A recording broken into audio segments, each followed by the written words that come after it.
మహబూబ్నగర్ జిల్లా నవాబుపేట మండల కేంద్రంలో బీసీ బంధు పిలుపు మేరకు అన్ని కుల సంఘాల ఆధ్వర్యంలో బంధు ప్రశాంతంగా నిర్వహించారు.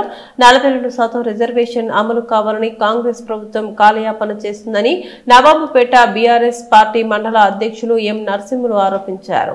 ఇప్పటికీ 6 గ్యారంటీలు అమలు కాలేదని, బీసీలకు కాంగ్రెస్ ప్రభుత్వం మోసం చేస్తుందని భారీ ఎత్తున ర్యాలీ నిర్వహించి నిరసన తెలియజేశారు. ఈ కార్యక్రమంలో తాజా మాజీ జెడ్పీటీసీ ఎం రవీందర్ రెడ్డి, మాజీ ఎంపీపీ కె శ్రీనివాస్, మాజీ ఎంపీపీ అనంతయ్య, యూత్ అధ్యక్షులు Mende Srinu, MUDA director Chennayya, K Pratap, Sriramulu Gupta, single window అధ్యక్షులు ఎం నరసింహులు, తాజా మాజీ ఎంపీటీసీలు, సర్పంచులు, సింగిల్ విండో డైరెక్టర్లు, మాజీ ఉప సర్పంచులు, మాజీ వార్డు మెంబర్లు, దుకాణదారులు స్వచ్ఛందంగా బంద్ నిర్వహించి బంద్లో పాల్గొన్నారు.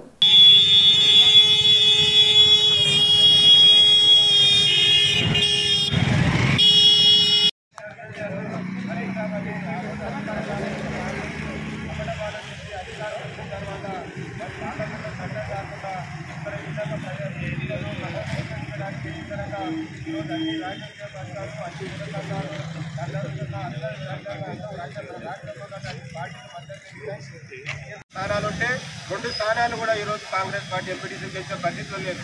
అటువంటి స్థితిలో ఈ రోజు ఎన్నికలు జరగాయని తెలిసి కూడా ఈ రోజు కావాలని నామినేషన్ వేయండి, ఎన్నికలు వచ్చేసి మేము బీసీలకు మద్దతున్నామని ఈ రోజు మనందరినీ మోసగిస్తాం. కాబట్టి మోసగిస్తున్నటువంటి ఈ కాంగ్రెస్ పార్టీ నాయకులకు, కాంగ్రెస్ పార్టీ ముఖ్యమంత్రికి, అక్కడ ఢిల్లీలో ఉన్న రాహుల్ గాంధీ కానీ, సోనియా గాంధీ గారు తెలిసే విధంగా మనమంతా ఈ రాష్ట్ర వ్యాప్తంగా బంధు కని విని ఎరగని విధంగా అన్ని బీసీ సంఘాలు, అన్ని రాజకీయ పార్టీలు, అన్ని కుల సంఘాలు మరి పెద్ద ఎత్తున రాష్ట్ర వ్యాప్తంగా ఎన్నడూ లేని విధంగా జనజీవనం స్తంభించే విధంగా ఈరోజు రాష్ట్ర వ్యాప్తంగా బంధు జరుగుతుంది.